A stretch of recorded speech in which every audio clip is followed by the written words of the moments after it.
Bonjour tout le monde et bienvenue sur la chaîne du Petit Fétou Reçoit.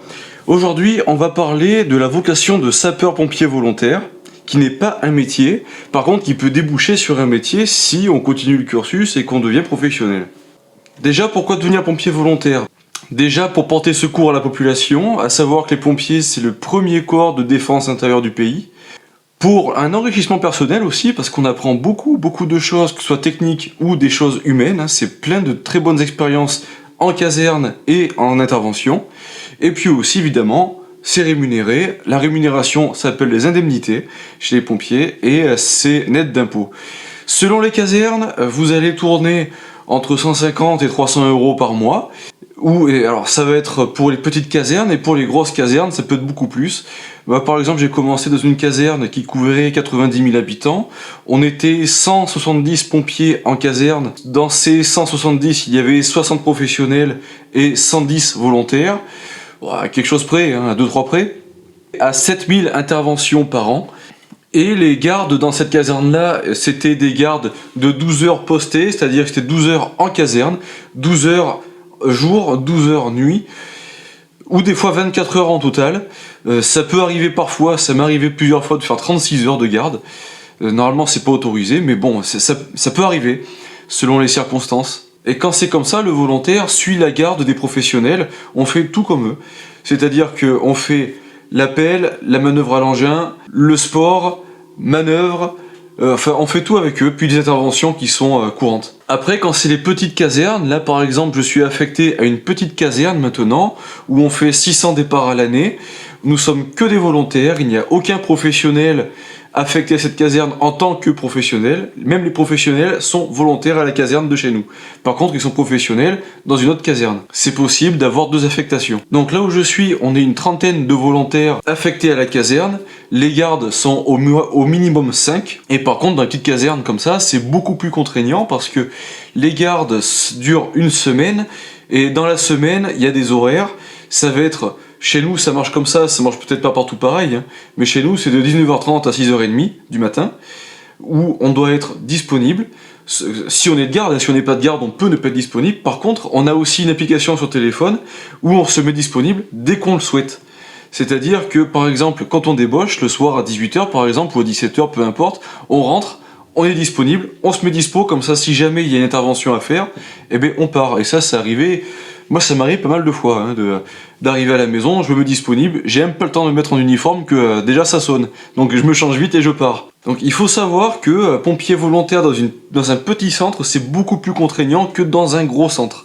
Mais c'est aussi plus intéressant parce que dans un petit centre, on s'occupe de beaucoup plus de choses, puisque dans les gros centres, vous avez des pompiers professionnels qui s'occupent déjà de toutes les tâches d'entretien du matériel, que dans les petits centres, c'est les volontaires qui le font. Un volontaire fera la même chose qu'un professionnel, c'est-à-dire qu'on est formé en ambulance, donc pour ce qui est du VSAV, donc le véhicule de secours et aide aux victimes.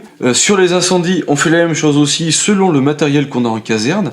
C'est-à-dire que bien souvent les casernes sont dotées de au moins un véhicule d'incendie, ça va être soit un fourgon urbain, donc un FPT, fourgon pompe-tonne, ou alors, comme chez nous, nous avons un CCR, donc c'est un camion citerne rural, c'est un véhicule qui s'occupe aussi bien des feux urbains que des feux de forêt, à condition que le personnel soit bien formé en nature à l'intervention. Les formations de base, c'est l'ambulance, ça va être les incendies urbains, ça c'est la base, et tout ce qui est aussi intervention d'hiver. Quand on dit intervention d'hiver, ça va être récupérer les chats, ça va être vider des caves où il y a des fuites d'eau. Bon, voilà, ça c'est l'intervention d'hiver. En formation spécifique, il va y avoir les formations de secours routier qui sont spécifiques à ça, et les formations de feux de forêt, où là c'est pareil, il y a des risques et des manœuvres qui sont spécifiques à cette nature d'intervention. À savoir que pour les formations, quand c'est une formation de secours aux victimes, donc ambulance, ça va être une formation d'une semaine. Pour les feux urbains, c'est une semaine aussi. Pour les feux de forêt, c'est une semaine. Pour la désincarcération, c'est une semaine aussi. Il n'y a que pour les interventions d'hiver, où là c'est plus court, parce que c'est beaucoup de débrouillardise. Pour devenir pompier volontaire, il faut également avoir donc beaucoup de temps libre, beaucoup de temps libre. En tout cas, il faut arriver à se mettre disponible, à se rendre disponible. Mais il faut aussi avoir une bonne condition physique, une bonne condition psychologique, il ne faut pas être trop fragile non plus, parce qu'on peut arriver sur des interventions qui peuvent être marquantes. C'est pour ça d'ailleurs que quand on me parle de pompier volontaire, je n'incite jamais les gens à le devenir, je vais pas pousser les gens à faire ça, parce que il peut se passer n'importe quoi, il peut y avoir des explosions, on peut se faire écraser sur la route, il peut se passer plein de choses, ou simplement, des fois, on peut arriver sur des interventions qui sont traumatisantes.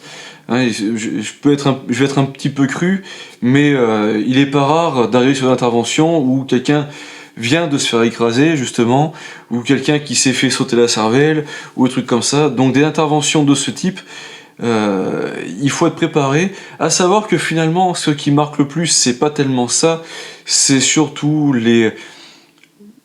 la détresse des gens qui ont assisté à l'accident, et qui sont eux aussi marqués psychologiquement, et il faut arriver sur le terrain à gérer les témoins, donc les impliqués, et gérer l'intervention en elle-même. Et donc pour ça, c'est vrai que les pompiers doivent être dans leur tête assez calibrés et assez soudés entre eux aussi. L'équipe doit être soudée, ça c'est important, il faut qu'on puisse compter les uns sur les autres.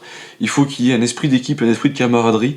Ça, c'est primordial. Sans ça, il est compliqué d'arriver à faire le travail correctement. Ensuite, pompier volontaire peut permettre de devenir professionnel.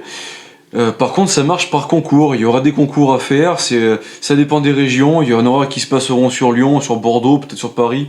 J'ai pas tous les endroits. Mais après, une fois que le concours est passé, vous pouvez prétendre à devenir professionnel. Et là, par contre, vous risquez de ne pas être affecté à la caserne de là où vous vous trouvez actuellement. Bien souvent, les pompiers sont affectés à des casernes plus ou moins loin de chez eux, jusqu'à pouvoir trouver une place là où ils aimeraient aller. Bon, ça c'est le problème, c'est la fonction publique aussi, c'est un domaine un peu spécifique. Je parle même pas des pompiers militaires, que là c'est encore un autre régime. Donc là, pompiers militaires, c'est pompiers de Paris, pompiers de Marseille. Là, c'est encore autre chose et je ne connais pas du tout. Puis être pompier volontaire, ça apporte aussi beaucoup de choses à la vie de tous les jours, hein, parce que lorsqu'on arrive sur... Comme tout le monde, on a une vie, on va sur la voie publique, des fois il peut y avoir quelqu'un qui simplement fait une chute, mais on connaît la marche à suivre, on sait aborder la victime. Ou alors ça m'est arrivé aussi d'avoir un accident de voiture qui s'est produit juste derrière moi sur l'autoroute, donc je me suis arrêté, j'ai dirigé les opérations jusqu'à l'arrivée des gendarmes et des pompiers. Il y a quelques temps, ça m'est arrivé, ça c'est une anecdote marrante ça. J'étais au travail, bon, vous savez, je suis agent funéraire, on finissait une cérémonie, on sort de l'église, on met le cercueil dans le corbillard, et là il y a quelqu'un de la famille qui dit tiens, il y a un gros nuage de fumée là-bas derrière les bâtiments. Et j'ai regardé, effectivement, il y avait eu de la fumée, mais il y avait des manifestations en même temps.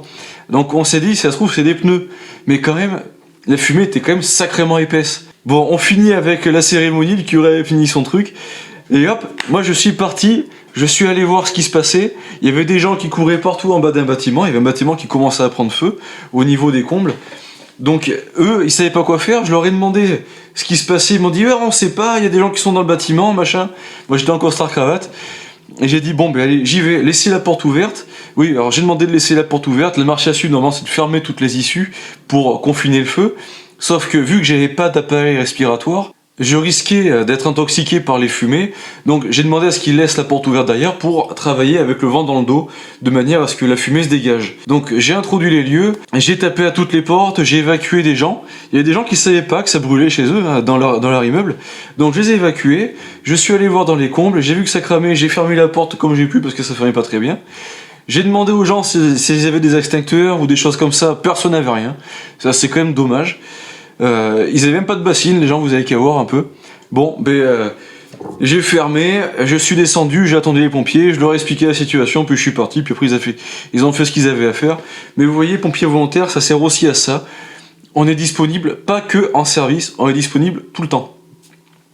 Voilà, bon, j'espère que cette vidéo vous aura servi. Si vous êtes pompier professionnel, n'hésitez pas à me contacter si vous voulez témoigner de votre métier. Je serai ravi de vous recevoir par visio ou en vrai, selon où vous habitez. Moi, j'habite du côté de Limoges. N'hésitez pas à commenter, vous abonner, à aimer la vidéo. À très bientôt et bonne continuation!